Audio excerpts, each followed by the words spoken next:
226 na kongresista. Sila raw ang kumakatawan sa bawat isa sa atin sa trabaho ng Kamara. Sila rin ang kumakatawan sa institusyong tumitiyak na mayroon tayong demokrasya. Pero bakit ang institusyon na yan lagi na lang nababalutan ng kontrobersya? Magandang gabi po. Ako si Mike Enriquez at ito ang Wanted Congressman. Congress natin, generally, hindi siya effective. Kinakailangan din magluklok ng mga representatibo who will act as the spokesman for the basic sectors. Until now, we still laugh about it. I think it's a better name than Spice Boys, to tell you honestly. House of Representatives. Out House of Representatives. Ilan lang yan sa mga negatibong tawag sa Kamara de Representante. Ang imahe kasi ng ating Kongreso, tila kalahati po ay nasa putikan. Pero marami pa rin namang nakilala dahil sa kanilang integridad.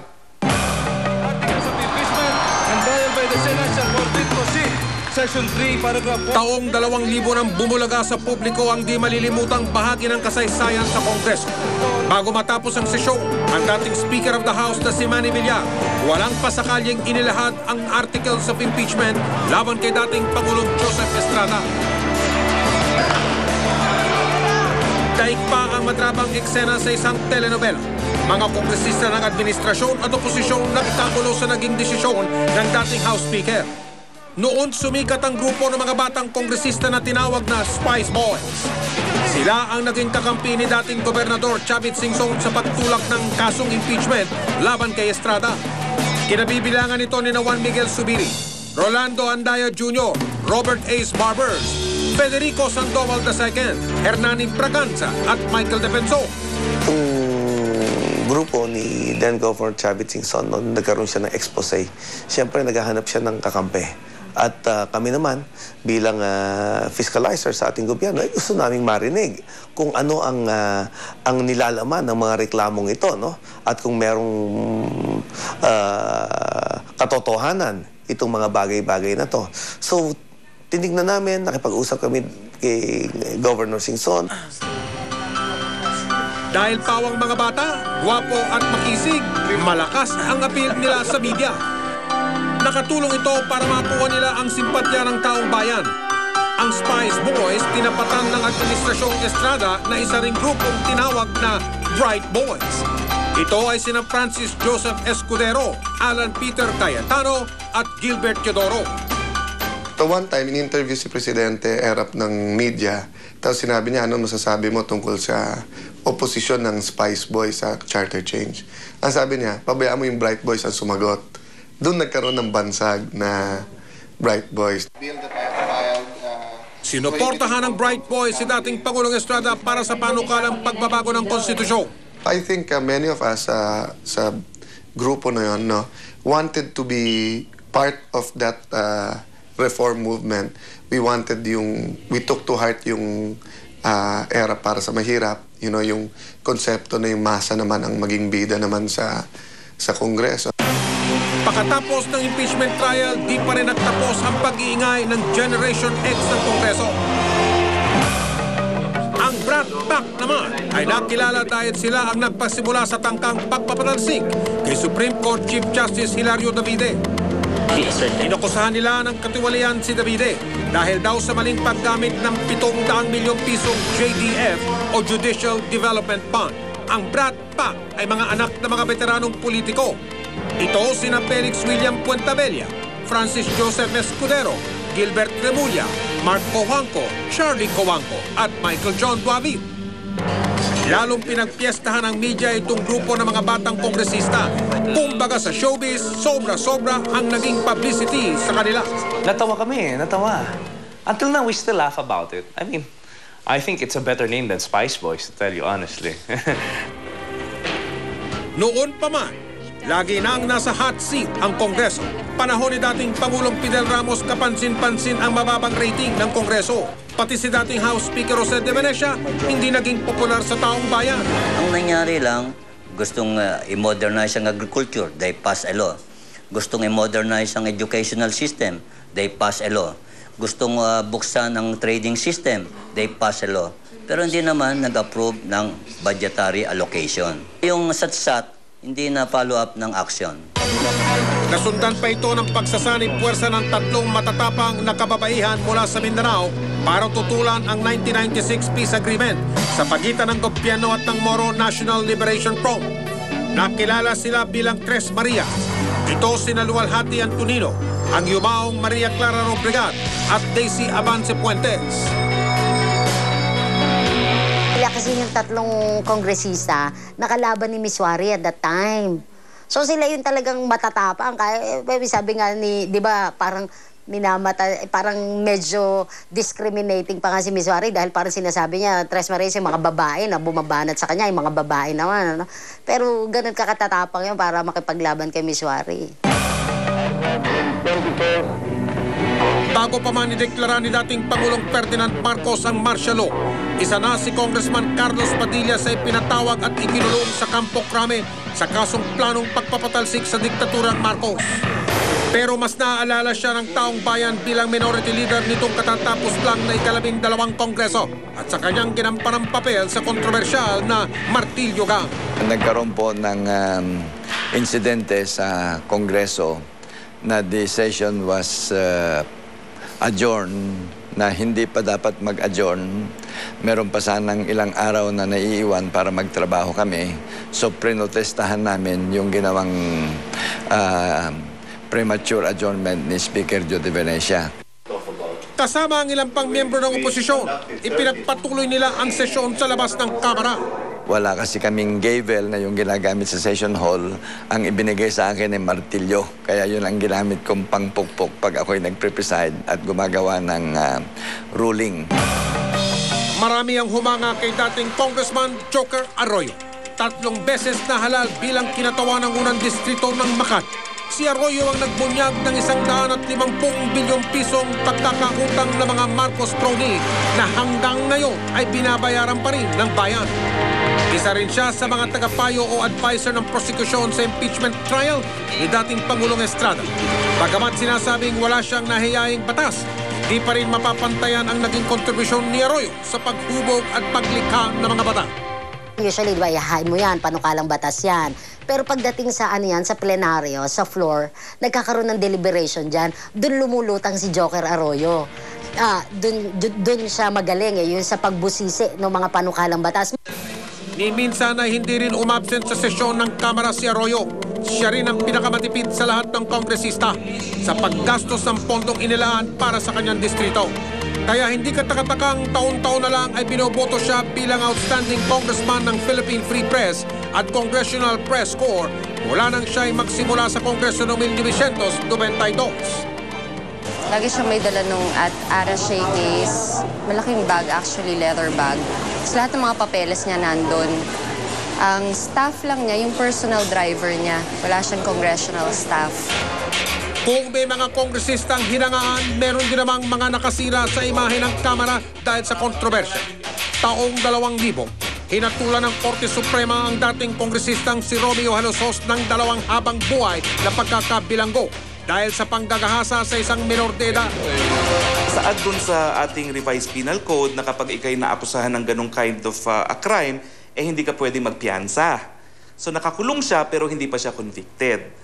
Now, nung siya'y na-convict na, doon siya natanggal bilang isang miyembro ng Kamara de Representante. Sinubaybayan din ng publiko ang extradition case ni dating kongresistan Mark Jimenez noong nakaraang taon. Umamin si Jimenez sa kasong tax evasion at electoral fraud sa Korte Suprema ng Amerika.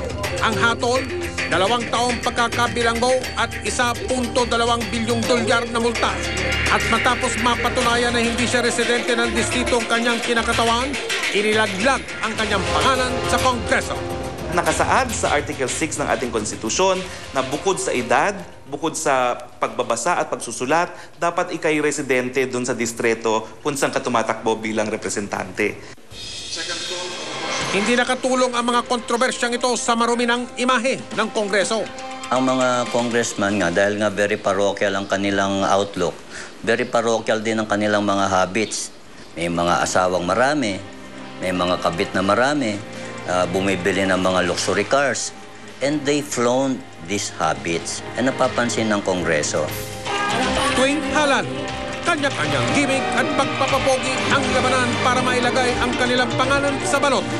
Sino kaya sa kanila makakakuha ng tiwala ng mga botante? Ang mga veterano o ang mga kabataang mambabat? Kung ang hinahanap mo, yung susunod na Joker Arroyo, Bonifacio Gallego, Carlos Padilla o Herminio Teves, siguro wala pa. Siguro marami pang dapat patunayan. Pero kumbaga hindi pa nila nabot yung level na yon. Pero siyempre sasabihin nila, hindi naman kami ganun katanda, no? Pero hindi yun sa edad eh. Pero siguro yung paninindigan tsaka yung prinsipyo ng mga nabanggit na kongresista. Lagi sana nating isaisip na sa isang demokrasya, ang tunay na kapangyarihan ay nanggagaling sa taong bayan. Kaya tungkulin ng bawat Pilipino na maghalal ng karapat-dapat na representante na magtataguyod ng boses ng masa para sa ikauunlad ng ating bayan. Mga kapuso, paminsan-minsan may nakikilala po tayong politiko na may integridad at tapat ang pagmamahal sa bayan. Kaya tuwing eleksyon, ang hanapin natin ay yung mga tulad nila na may tunay na hangarin na maglingkod sa bayan.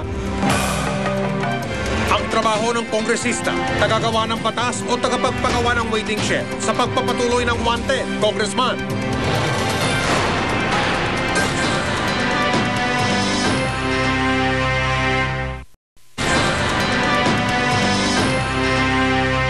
Tagapagpatayo ng waiting shed, tagabili ng uniforme kapag may liga, ninong sa kasal o binyag. Yan ang karaniwang nakikita nating ginagawa ng mga kongresista sa kanilang mga distrito.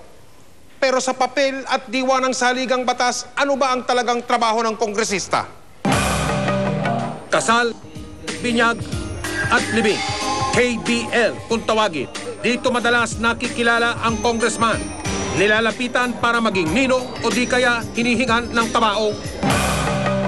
Madalas din magpatayo ng iba't ibang struktura ang congressman kung saan nakapaskil ang kanyang pangalan at litrato pa kung minsan tulad ng mga kalye, eskwelahan, barangay hall, basketball court o health center. Nanggagaling ang pondo para sa mga yan sa tinatawag na pork barrel o taunang budget ng mga congressman na humigit kumulang 65 milyong piso ang halaga. Bagamat sa mga proyekto nakikilala ang mga congressman, hindi ito ang pangunahin nilang responsibilidad. Bilang lehislatibong sangay ng gobyerno, tungkulin nilang gumawa ng mga batas tulad ng mga senador. Kung para sa buong bayan ng mga batas na ipinasa ng senador para sa kapakanan naman ng mga probinsya, ang mga batas na isinusulok ng mga kongresista. Si Tony Lopez ay editor-in-chief ng weekly news magazine na Peace News Asia at isang kilalang political analyst. Actually, ang Congress natin, generally, hindi siya effective eh. Did you know that there are 15,000 laws na na-approve ng nakaraang mga kongreso? Makaka-13 kongreso na tayo mula nung giyera. Sa nakaraang ika-12 kongreso, 106 na batas lang ang napasa. Ngunit ayon kay Congressman Butz Aquino ng pangalawang distrito na Makati, mahalaga naman raw ang mga ito. Yung Clean Air Act, mahalaga yun. Yung anti-money laundering, mahalaga din yun. Itong mga batas na of national concern, maraming ang batas that tries to address poverty. Pero yung mekanismo kung paano pagagawa itong mga batas na ito, kung minsan hindi maliwanag. Tulad sa politika, minsan na hindi raw maiwasan na abutin ng siyam-siyam ang pagpasa ng mahalagang batas, tulad ng Comprehensive Agrarian Reform Program na nagbabahagi ng lupa sa mga magsasaka. It's a way to reverse the gains of land reform. Pero at the same time, it is also a way to advance productivity and make land more productive and efficient. Maraming mga batas na ipinasa ang Kongreso na hindi lubos na naintindihan ng mga kongresista. Ang Kongreso talaga, ang negosyo niya, politika eh. So, ang bills usually sumusunod kung ano dictate ng vested interest and the politics of the moment. Bagamat kinatawan sila ng kani-kanilang mga lalawigan, kadalasan nasa Maynila rin ang mga congressman.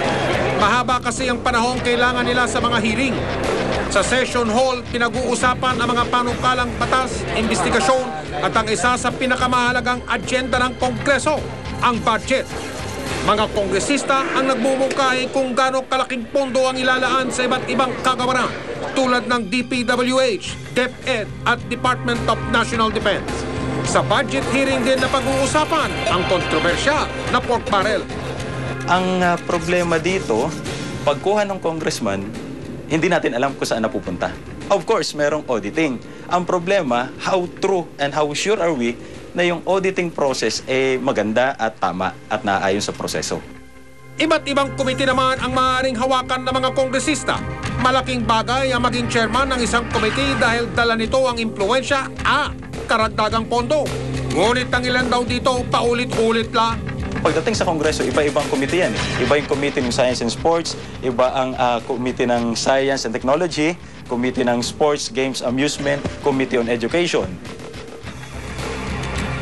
Kung ang Pangulo ay may tinatawag na power of appointment, maaari namang tutulan o questionin ng Kongreso ang mga nominadong pangalan. Tulad ng kanilang ginawa sa pagpili ni dating Pangulong Aquino kay Miriam Santiago bilang Secretary of Agrarian Reform at pagnomina ni Pangulong Arroyo kay Hirson Alvarez bilang Secretary ng DENR. Dagdag pa rito, ang Kongreso lang ang may kapangyarihang mag-impeach o magtanggal ng mga opisyal ng gobyerno, pati na ang Pangulo. Ito na nga ang nangyari nang ma-impeach sa Kongreso si Pangulong Estrada. Ngunit may mga nagsasabing napabilis raw ang proseso nito at dinaan sa isang signature campaign ang dapat raw na pagdibatihan muna ng masinsinan. Kasi at that time, hindi clear what constitutes endorsement. Whether the Speaker by himself can do it or the House as a body requiring some kind of majority or two-thirds vote should endorse it. Humbly implore you to bless us. Nagdasal rang raw si Speaker Manny Villar, binuksan ang plenary session at sa loob ng 8 minuto, naideklara na ang articles of impeachment laban kay Pangulong Estrada. Directed to transmit to the Senate the impeachment complaint constituting the articles of impeachment together with the verified resolution of endorsement. Session is suspended. 212 ang bilang para maging congressman nitong nakaraang eleksyon. Sino man ang mahalal sa pwesto, higit pa sana sa mga basketball court at libreng patubig ang maialay sa mga mamamayan. Dahil hindi uunlad ang bayan kung wala ang mga batas na dapat nilang ipaglaban. Malinaw na ang trabaho ng mga kongresista, bigyan ng tinig sa Kongreso ang mga nasa kanilang distrito. Sa ilalim po ng demokrasya, kailangan tiyakin ang interes ng bawat mamamayan na isasaalang-alang sa bawat batas na ipinapasa. Mga kongresistang walang probinsya sa pagpapatuloy ng wanted, Congressman.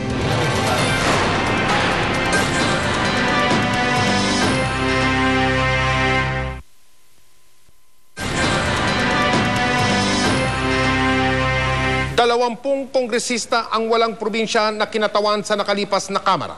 Pero kapag eleksyon, kasama sila sa balota. Hindi sila direktang binoboto kundi ang partido nila. Kilalanin po natin ang mga party list representatives at kung ano ang papel nila sa Kamara. Kadalasan sa kalye nag-iingay ang mga grupong ito. Sa mga rally at kilos protesta, sila ang nangunguna. Pero ang ingay na ito, dala rin ba nila hanggang sa loob ng Kongreso? Militante, makakaliwa, progresibo. Ito ang bayan muna, ang pinakamalaking grupo ng party list sa Kongreso. 3 ang kanilang representante sa Kamara. Sila raw ang nagtataguyod sa interes ng mga manggagawa at maralitang tagalungsod. Ako po ang aking tinutukan ng pansin ay yung usapin ng mga manggagawa na magsasaka ng mga maralitang lungsod at kanayunan, mga mangisda, mga drivers at iba pang mga mahihirap. Unang naluklok sa pwesto ang grupo noong taong 2001. Sa 3 taon nito sa Kongreso, isa ito sa mga nanguna sa pagsasabatas ng Republic Act 9208 o ang Anti-Trafficking in Persons Act. Nanguna rin ang grupo sa pagpapa-abolish ng ROTC noong. Nakabinbin talaga sa napakaraming oposisyon. Ngunit umaasa tayo na maipapasa ito. Palaban at radikal naman ang grupong akbayan. Nagdesisyon na maitayo ang akbayan upang sa ganon, mailaban natin sa pamamagitan ng parlamento yung mga reforma na matagal nang hinihingi at matagal nang ipinaglalaban nung panahon pa ni Marcos. Reforma sa lupa, reforma sa politika, sa gobyerno, yun, no? Tsaka yung pagbibigay ng kapangyarihan sa taong bayan.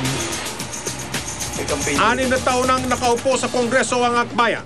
Kabilang sa mga naipasa na nilang batas ay ang House Bill 4281 o ang pagkakaroon ng National Human Rights Consciousness Week at Anti-Discrimination Bill.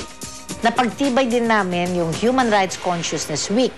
Napaka-importante nun kasi from December 4 to December 10, dapat magkaroon ng pagdiriwang ang buong gobyerno, ang buong Pilipinas, ang lahat ng mga samahan tungkol sa kahalagahan ng karapatang pantao. Taong 1998 nang una magkaroon ng party list representative sa ating bansa. Sa dami ng mga sektor, marami rin ang napapabayaan kaya raw nabuo ang party list system. Ang purpose talaga sa party list is to focus on their sector.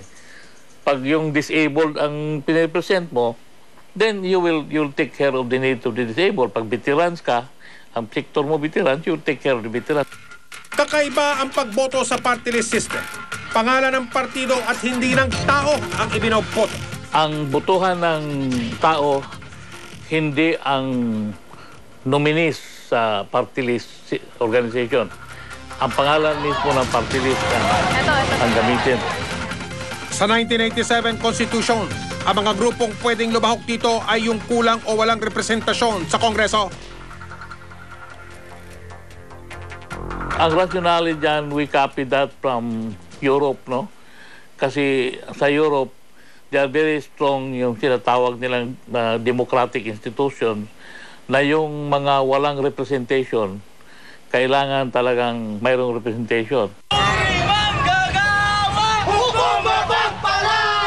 Isa na rito ang sektor ng mga manggagawa. Kung gusto nating lutasin yung ating mga problema sa kawalan ng serbisyo, trabaho, sweldo at pag-uunyo ng manggagawa, dapat baguhin natin yung patakaran. Para sa partido manggagawa, malaking bagay ang pagkakaroon ng party list. Kahit paano'y nagkakaroon daw sila ng tinig at boses sa Kongreso. Malaking oportunidad yung party list system na lahat ng marginalized sa makapag-organisa at makapag-represent ng kanilang advocacy at platform sa loob ng Kongreso. Women's health, women's right. Yan naman ang sinusulong ng grupong Avance Pinay, ang partido ng mga kababaihan. Dahil kalahati ng ating populasyon ay mga babae, dapat lang na magkaroon ng kinatawan ng sektor na ito sa Kamara. Naghanda kami para talaga sa party list election dahil sa aming pag-aakala at paniniwala na dapat ang kababaihan ay meron talagang mas marami na representatibo sa Kongreso. Nanguna ang grupo sa pagsusulong ng Republic Act 8792 o ang Solo Parents Welfare Act at ang Anti-Violence Against Women and Children Act. Ang issue raw ng bayan, issue rin ng kababaihan. Ang lahat ng issue na kinakaharap ng ating mga mamamayan ay issue rin ng kababaihan, tulad halimbawa ng kawalan ng mga serbisyong batayang serbisyo para sa atin. Lahat, gayon din yung kabuhayan. Sa kasalukuyang Kongreso, 20 representante lamang ang nakaupo mula sa 12 party list na grupo. Samantalang 206 naman ang mga tinatawag na district representative.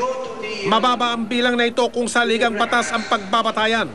Nakapaloob dito na 20% dapat ng Kongreso ay mula sa party list. Dapat 4 na po ang party list representative. Out of the 12 sectors, 4 lang yata ang na-represented. Sugpuin ang katiwalian. Yan naman ang laban ng Citizens Battle Against Corruption o CBAC. Kaya kami ang nag-iisa na party list organization na lumalaban sa katiwalian sa Kongreso. Noong nakaraang taon, nakilala ang grupo ng pangunahan nito ang Report a Mistress campaign. Di pa raw tapos ang laban ng grupo laban sa katiwalian.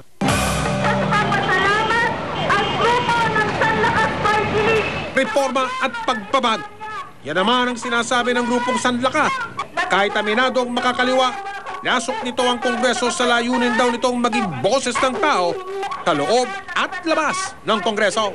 Malaking nagagawa nang ikaw ay nasa loob ng Kongreso para dun sa pagbibigay ng proteksyon at pagsusulong ng mga demands at mga interes at karapatan ng ating mga maliliit na mamamayan. Patuloy daw itong naninindigan para sa maliliit na tao.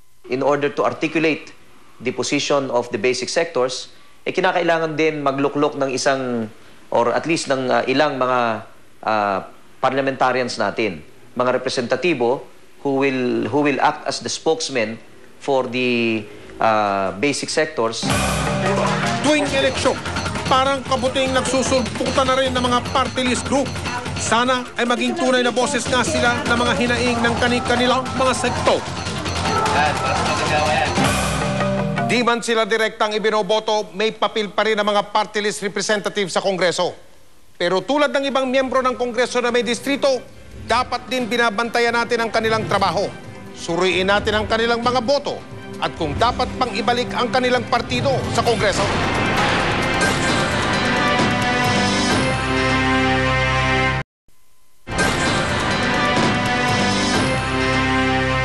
Mga kapuso, sa puntong ito, alamin po natin ang pinakahuling ulat tungkol sa eleksyon.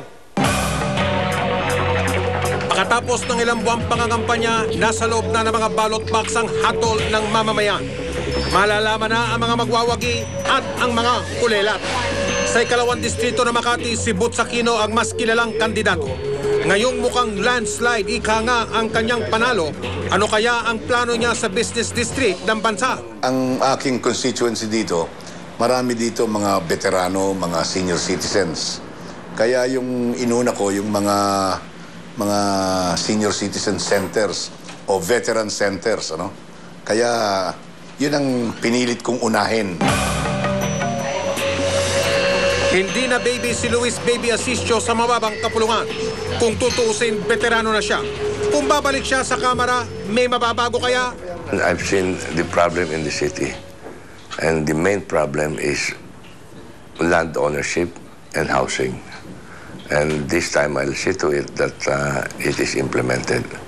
I'll do everything in my power in Congress to really fight for my constituent. Mula sa gabinete, mukhang tuloy-tuloy na si dating Secretary Roy Logoles sa kanyang pagbabalik Kongreso. Sa kanyang malawak na karanasan, may plano siya para sa kanyang mga kababayan. Ang bibigyan din ko, andun pa rin yung eskwelahan, yung paggawa ng mga school buildings sapagkat napabayaan ito ng gusto nito kung nakaraan mga 9 na taon at pagpapaayos din ng mga kalye at iba pang mga infrastruktura. At para sa buong bansa, ang gusto kong tingnan ay kung paano palakihin yung exports sapagkat sa akin pananaw, ang susi sa development ng ating ekonomiya ay palakihin yung mga exports natin katulad ng ginawa ng Singapore, Korea, Taiwan at Hong Kong at itong Thailand. 6 na taong konsehal sa ika-4 na distrito ng Quezon City si Jesus Bong Suntay.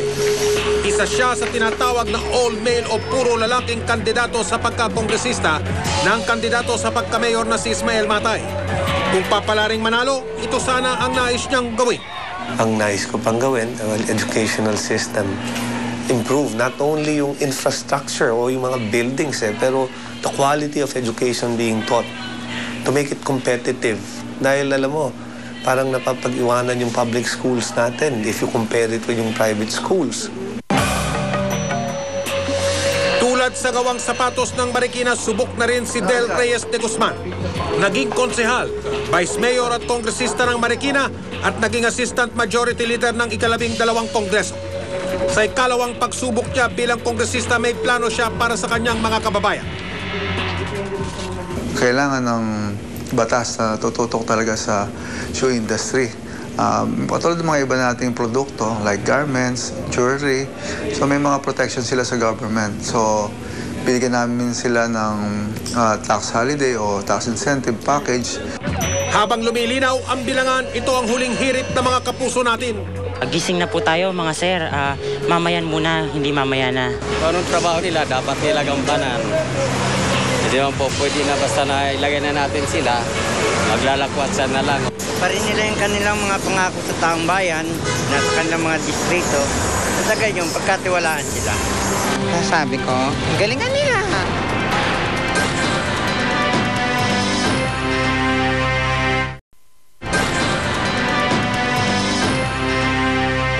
Ang Ang sabi nga ng marami, wala nang libre ngayon. Ang bawat kilo ng bigas, ang bawat pampalibing, ang bawat sentimong mula sa bulsa ng politiko, karaniwan ay katas ng gawaing ayaw nating makita. Hindi po trabaho ng mga mambabatas na pondohan ang personal na pangangailangan ninuman. Ang trabaho lang nila, tiyaking hindi tayo dehado sa mga batas na kanilang binubuo. Hanggang sa susunod na Martes, ako po ang inyong kapuso Mike Enriquez at ito, ang Wanted Congressman. Marami pong salamat sa inyong pagtitiwala.